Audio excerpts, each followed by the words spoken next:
তো তোমরা দেখতে পেলে কি একটা স্কার্টের সঙ্গে আমরা যে কোনো টপ বা চুড়িদার পরতে পারি, খুব সুন্দর লাগে কিন্তু পরলে। তো চলো আজকে সেই স্কার্টটাই তোমাদেরকে করে দেখাবো, কারণ তোমরা অনেকেই কমেন্ট করে বলেছো দিদি এই ড্রেসটার কাটিং দেখাও, কারণ এর আগে আমি একটা শর্ট ভিডিও দিয়েছিলাম সেখান থেকে।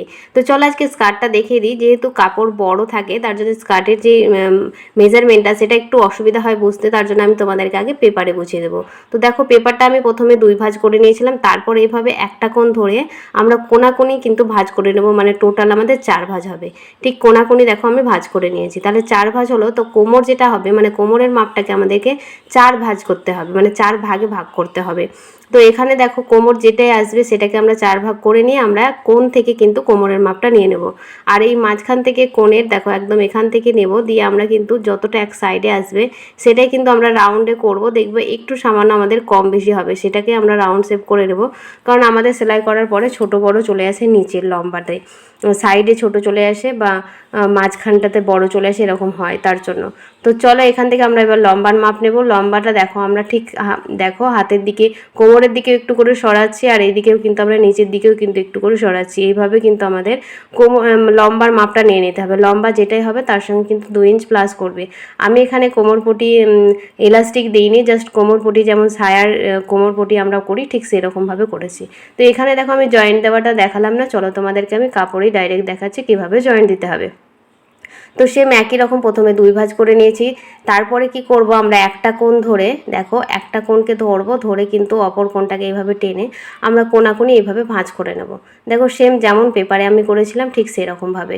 তোমাদেরকে হাইলাইট করার জন্য যেহেতু মেঝেটা সাদা তার জন্য আমি ওরকম করে দিয়েছিলাম। তো চলো এবার কোমরের মাপটাকে আমরা কি করব, কোমরটা আমার 34 আছে, তো 34-এর 4 ভাগ করলাম, 8.5 ইঞ্চি হলো। 8.5 ইঞ্চি আমরা দাগ দিয়ে নিলাম। তারপরে দেখো এক সাইড থেকে 10 ইঞ্চি আসছে, তো সেই 10 ইঞ্চিটাকে আমরা কীভাবে এইভাবে ঘুরিয়ে ঘুরিয়ে কিন্তু যেখানে যেখানে 10 ইঞ্চি আসছে সেইভাবে কিন্তু আমরা এইভাবে রাউন্ড শেপটা দেবো। এটা দিলে কিন্তু খুব ভালো একটা সুন্দর ফিনিশিং আছে রাউন্ডটার। তো চলো এবার আমরা লম্বার মাপ নেব। লম্বা যেটাই হবে তার সঙ্গে কিন্তু আমরা 2 ইঞ্চি প্লাস করব। তো এখানে আমার লম্বা আছে 38, তো আমি 40 ইঞ্চি নেব। এইভাবে কিন্তু আমি ঘুরিয়ে ঘুরিয়ে 40 ইঞ্চিতে যেখানে যেখানে হবে সেখানে সেখানে কিন্তু এইভাবে ঘুরিয়ে ঘুরিয়ে কিন্তু আমরা 40 ইঞ্চি দেখো দাগ দিয়ে নিয়েছি। এইভাবে কিন্তু তোমরা এইভাবে মার্ক করে নেবে। তো চলো এবার এই যে কোনায় এক্সট্রা যে কাপড়টা থাকে সেটাতেই আমাদের জয়েন্ট দিতে হবে।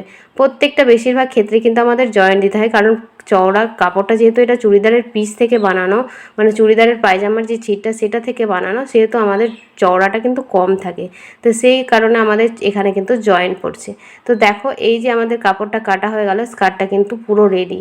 এই স্কার্টটা এবার আমরা জয়েন্ট কিভাবে করছি দেখো, এইভাবে যেই কাপড়টা থাকলো সেটাকে আমরা ভেতর দিকে ভরবো, যতটা আমাদের দেখো কাপড়ের যতটা দেখো কম আছে সেই পর্যন্ত আমরা ভেতরে কাপড়টা নিয়ে যাব এইভাবে, তার উপরে এইভাবে বসিয়ে আমরা কিন্তু এটাকে কাট করে নেব। তাহলে আমাদের বুঝতে সুবিধা হবে কোথায় আমাদের কাটিং করতে হবে। তো দেখো আমরা কাটিং এটা করে নিয়েছি। তো দেখো কতটা সুন্দর হয়ে গেছে, সাইডে দুটো জয়েন্ট পড়বে। আর যেটা কোমরপটি থেকে আমাদের এক্সট্রা বেরোলো সেখান থেকে আমরা কি করব, কোমরপটি বের করে নেব। যেহেতু আমাদের কাপড় খুব কম সেহেতু আমাদেরকে এইভাবে কিন্তু কাজ করতে হয়। তো দেখো আমরা কিন্তু এইভাবে কোমরপটির জন্য কাপড় বের করে নিলাম। আমি সরু করেই কোমরপটিটা দেবো, যে আমার দড়ি ভরার মতন একটা কোমরপটি আমি তৈরি করলাম 2 ইঞ্চ চওড়া। তো এখানটাতে দেখো কোমরের মেজারমেন্ট নিয়েছি, এটা 2 ভাঁজে আছে, তাহলে আমার 34 ইঞ্চি যদি হয় তাহলে আমরা কি করলাম 1 ইঞ্চি বেশি নিয়ে এখানে কিন্তু আমরা নিয়ে নিলাম 18 ইঞ্চি নিয়েছি। 17 ইঞ্চি আমাদের লাগবে যেহেতু ডবলে আছে। তো দেখো আমাদের স্কার্টটা পুরো কাটা রেডি। তোমরা যদি চাও তো এটাকে আমরা রাউন্ড প্লাজো করতে পারি, তো একই সেম প্রসেসে। তো চলো এবার আমরা কি করব, সেলাই করব। তো সেলাই করার জন্য কি করব, আমাদের যেই টুকরো দুটো আমাদের জয়েন্ট পড়ছে সেইটাকে আগে আমরা সেলাই করে নেব। তো দেখো কিভাবে আমাদেরকে সেলাইটা করতে হবে।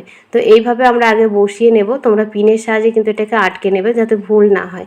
তো চলো আমরা এবার সেলাই করব। তো সেলাই করার জন্য দেখো আমি এইভাবে আগে আটকে নিয়েছিলাম। তো দেখো আমাদের এক সাইডটা সেলাই হয়ে গেছে, আমরা 2 সাইডই কিন্তু একই রকমভাবে সেলাই করে নেব। তো দেখো আমাদের সেলাই কিন্তু হয়ে গেছে জয়েন্ট। এটা খুব তাড়াতাড়ি সেলাই হয়, কোনো অসুবিধা নাই।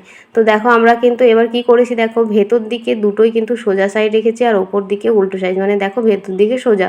তো এই দুটোকে এইভাবে রেখে এবার আমরা কিন্তু এক সাইডটা সেলাই করে নেব, যেমন ঠিক সায়া সেলাই করেছিলাম এর আগে সেরকমভাবে। তো এক সাইডে আমরা সেলাই করে নেব। এই স্কার্ট তৈরি করা কিন্তু খুবই সহজ, খুব কম সময়ের মধ্যে হয়ে যায়। তো এক সাইডটা দেখো আমি সেলাই করে নিয়েছি, তোমরা চাইলে কিন্তু কোমরে এলাস্টিকও দিতে পারো। তো এখানে যেমন সায়ার ফাড়া সেলাই করি ঠিক সেরকমভাবে কিন্তু আমরা এখানে ফাড়া সেলাই করব। চাইলে তোমরা এখানে চেনও অ্যাটাচ করতে পারো। আমি ফাড়ার মতন সেলাই করে নিয়েছি দেখো 2 সাইডটা। সুন্দর করে আমরা এইভাবে কিন্তু ফাড়ার মতন সেলাই করে নিয়েছি। 3 ইঞ্চ থেকে 3.5 ইঞ্চ মতন আমি ছেড়ে সেলাই করে নিয়েছি। এবার কি করব, সাইডটাকে আমরা জয়েন্ট করে নেব। তো দেখো আমরা সাইডটাকে জয়েন্ট করে নিয়েছি। এবার আমরা কি করব, এখানে কোমর পটিটা লাগিয়ে নেব। তো কোমর পটিটা যেমন ঠিক সায়াতে লাগিয়েছিলাম সেম একই রকমভাবে করব। যেহেতু আমাদের এখানে জয়েন্ট করেছে তাই আগে জয়েন্টটা দিয়ে নিয়েছি। তারপরে দুটো মুখকে আমরা এইভাবে দেখো দুই সাইডটাকে কিন্তু আমরা এইভাবে সেলাই করে নেব প্রথমে। তো সেলাই করে নিয়েছি দুই সাইডটাই। এবার কি করব, আমরা দেখো এটা স্কার্টটাকে আমরা উল্টো করে রেখেছি, দিকটা সোজা দিক ভেতর দিকে, আর এটাকে উল্টো করে রেখেছি। আর যে কোমর পটিটাও সেটাও কিন্তু আমরা উল্টো দিকে রেখেছি। এইভাবে উল্টো দিকে রেখে এইভাবে কিন্তু আমরা পুরোটাকে আগে রাউন্ড করে সেলাই করে নেব। তো দেখো আমাদের পুরোটাই সেলাই হয়ে গেছে।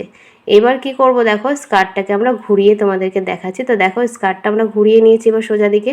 তারপরে প্রথমে 1/2 ইঞ্চ ফোল্ড করব, তারপরে যে সেলাইটা আমাদের দেখা যাচ্ছে সেই সেলাইটার উপরে ঢাকা দিয়ে কিন্তু মানে পুরোটা ঢেকে আমরা কিন্তু এইভাবে সেলাই করে নেব। তো দেখো পুরো আমাদের কিন্তু বেলটা অ্যাটাচ হয়ে গেছে। এখানে তোমরা ইলাস্টিকও দিতে পারো, আর আমি এখানে কিন্তু দড়ি ব্যবহার করেছি, তোমরা ইলাস্টিকও কিন্তু এখানে লাগাতে পারো।